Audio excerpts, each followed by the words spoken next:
परमेश्वर के मीठे और मधुर नाम में आप सभी को जय मसीह की। परमेश्वर का धन्यवाद करते हैं कि एक बार फिर सुबह की प्रार्थनाओं में उसने हमको समय दिया कि हम उसकी हुजूरी में बैठने पाएँ।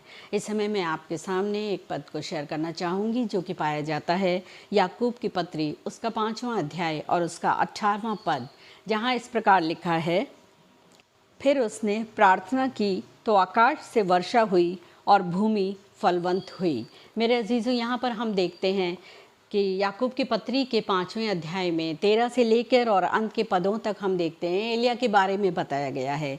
एलिया की प्रार्थना के द्वारा ऐसा हुआ। एलिया की प्रार्थना में शक्ति के बारे में बताया गया है कि प्रार्थनाओं में इतनी शक्ति होती है कि हम बड़ी से बड़ी समस्याओं को भी प्रार्थनाओं के माध्यम से हल कर सकते हैं, या हमारी समस्याएं दूर हो सकती हैं सिर्फ और सिर्फ प्रार्थनाओं के माध्यम से। प्रार्थनाओं में इतनी ताकत होती है जो कि संसार की सबसे बड़ी ताकत होती है। जब हम परमेश्वर से प्रार्थना करते हैं तो परमेश्वर हमारी प्रार्थनाओं का उत्तर हाँ और आमीन में देता है। जब हम किसी काम में अपने व्यस्त रहते हैं तो हम केवल काम करते हैं, लेकिन जब हम प्रार्थना करते हैं तो परमेश्वर काम करता है और परमेश्वर हमारी प्रार्थनाओं का उत्तर देता है और हम केवल प्रार्थना करते हैं। तो आइए मेरे अजीज़, ये समय होगा कि हम अपने सरों को झुकाएं और प्रार्थना करें, क्योंकि प्रार्थनाएं हमें हमारे हर असंभव को संभव बनाने में एकमात्र सहारा है। आइए प्रार्थना करें। धन्यवाद धन्यवाद धन्यवाद, स्तुति महिमा के योग्य परमेश्वर, तेरा धन्यवाद करते हैं रात भर की सुरक्षा के लिए, मीठी नींद के लिए, नए दिन के लिए और इस भोर के प्रकाश के लिए हम तेरा धन्यवाद करते हैं। पिता परमेश्वर, आपने हमें सुरक्षित रखा, रात भर मीठी नींद से सुलाया और सुबह सवेरे की रोशनी इनायत की, नया दिन दिखाया। हर तरह से आपने हमें सुरक्षा दी। आपका धन्यवाद करते हैं, आपका कोटि कोटि धन्यवाद करते हैं पिता परमेश्वर। सुबह के समय एक बार फिर से तेरी हुजूरी में हम बैठने पाए। जितने भी भाई बहन पिता परमेश्वर इस समय इस प्रार्थना में शामिल हैं, होने दीजिए पिता परमेश्वर, आपकी आशीषें, आपकी बरकतें हर एक के ऊपर पाई जाएं पिता परमेश्वर। हर एक को आप अपने अनुग्रह के तख्त के नीचे लेकर आएँ प्रभु जी। होने दीजिए कि आपकी कोटि कोटि आशीषें पिता परमेश्वर हमें से हर एक को मिलने पाए, क्योंकि जब हम संकट में, विपत्ति में, कठिनाइयों में होते हैं और जब हम अपने आनंद के समय में होते हैं, रात भर की मीठी नींद और सुरक्षा के लिए पिता परमेश्वर होने दीजिए कि सबसे पहले उठ के हम आपके नाम का धन्यवाद करने पाएँ और फिर अपने पूरे दिन को व्यतीत करने पाएँ। इस समय पिता परमेश्वर आपसे विनती और प्रार्थना करती हूँ हर एक उन लोगों के लिए पिता परमेश्वर जो अपने जीवनों में बहुत ज़्यादा व्यस्त होते हैं। होने दीजिए पिता परमेश्वर कि जब हम सवेरे सुबह उठते हैं तो हमारे पास कई बार ऐसा मौका आता है हमारे जीवन में कि हम अपनी जीवन की व्यस्तता को, अपने आँख के खुलने और अपने जागने के साथ साथ पिता परमेश्वर अपने जीवन को इतना व्यस्त कर लेते हैं कि हमारे पास समय नहीं होता कि हम थोड़ा समय तुझसे प्रार्थना करें। प्रार्थना में हम तुझसे बातें करते हैं, अपनी सारी समस्याओं को शेयर करते हैं पिता परमेश्वर।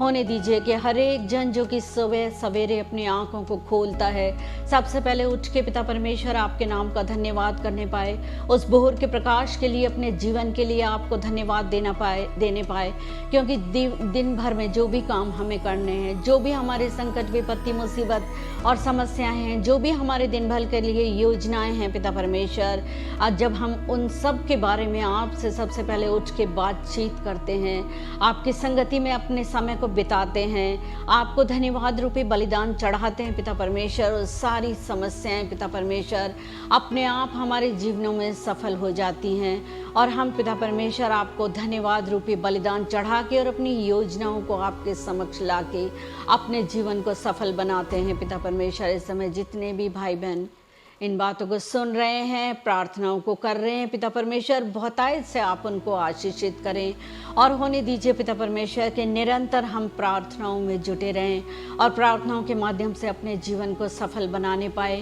क्योंकि प्रार्थनाओं में ही वो ताकत है, प्रार्थनाओं में वो शक्ति है जो कि हर असंभव को संभव बनाती है। जो काम हमारे लिए बहुत मुश्किल होता है, हम अपनी सामर्थ्य से किसी भी काम को अपने जीवन में कर नहीं सकते पिता परमेश्वर, लेकिन जब हम प्रार्थनाओं के माध्यम से आपकी नज़दीकी में आते हैं, प्रार्थनाओं में हम आपसे बातचीत करते हैं, प्रार्थनाओं में हम आपसे सारी समस्याओं को शेयर करते हैं पिता परमेश्वर, तो आप हमारे लिए काम करते हैं। आप कभी भी शांत और चुप नहीं रहते पिता परमेश्वर, आप हर समय हमारे लिए काम करते हैं। आपके दाहिने हाथ पर जो यीशु हमारा सहायक आपके सिंहासन के दाहिने हाथ बैठा है, वो हमेशा हमारे लिए आज भी प्रार्थना करता है। जिस तरह से हम प्रभु यीशु के जीवन को देखते हैं, प्रभु यीशु ने आपसे सामर्थ पाके पृथ्वी के ऊपर रहते हुए हर एक कामों को किया, वो आज भी हमारी सहायता करता है और आपके दाहिने हाथ बैठा हुआ हमारी प्रार्थना के निवेदनों को पिता परमेश्वर आपके पास पहुंचाता है। होने दीजिए कि हम अपने जीवन को, अपनी संगति को प्रभु यीशु के साथ में जोड़ के रखने वाले बन सकें और निरंतर प्रार्थनाओं में अपने जीवन के लिए धन्यवाद देने पाएँ पिता परमेश्वर, और प्रार्थनाओं के निवेदन आपसे करने पाएँ। आपको धन्यवाद देती हूँ हर एक बात के लिए, हर एक जीवन के लिए पिता परमेश्वर। जो संगति आप देते हैं उसके लिए आपका धन्यवाद करती हूँ पिता परमेश्वर।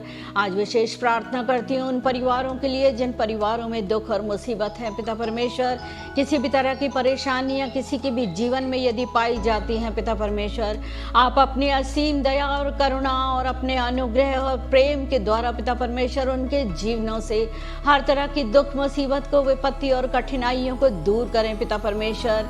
अपना अनुग्रहकारी हाथ आप हर एक जीवन के ऊपर बढ़ाएं पिता परमेश्वर, क्योंकि सच्चा आनंद केवल आपके पास है पिता परमेश्वर। मन का आनंद पिता परमेश्वर एक अच्छी औषधि है, ये वचन हमें बताता है। होने दीजिए पिता परमेश्वर, नीति वचन के उस वचन को हम अपने जीवनों में लेने पाएं पिता परमेश्वर। हम अपने मन को आनंद से भर के रखें। तेरी संगति में जब तक हम जुड़े रहते हैं पिता परमेश्वर, तेरी संगति को हम जब तक अपने जीवन में अनुभव करते हैं, तब तक हमारे जीवनों के अंदर आनंद की भरपूरी रहती है पिता परमेश्वर। दिन भर के लिए अपने आप को और सुनने वाले हर एक व्यक्ति को पिता परमेश्वर आपके पवित्र लहू में छुपाती हूँ। आपके अनुग्रह के तख्त के सिंहासन के नीचे लेकर आती हूँ पिता परमेश्वर। हर एक के ऊपर आप अपनी दया और करुणा का हाथ बढ़ा के रखें। हर एक को कामों में सहायता और मदद करें। जब हम अपने सांसारिक कामों को करने के लिए अपने घरों से बाहर निकलते हैं पिता परमेश्वर, आप सहायता और मदद करें। हर एक खतरे से महफूज रखें और सुरक्षित अपने कामों को करके सही सलामती से पिता परमेश्वर हमें घर में वापस लौटा के लाएं। आपके महफूज हाथों में हर एक जीवन को सौंपते हुए पिता परमेश्वर मांगती हूँ इस छोटी विनती को उद्धारकर्ता यीशु के नाम से सुने और ग्रहण करें। आमीन। प्रभु के नाम में आप सभी को जय मसीह की। और मेरी आपसे गुजारिश है कि आप अपने प्रार्थना के निवेदन हमारे कमेंट बॉक्स में डालें, हम आपके लिए प्रार्थना करेंगे। Thank you.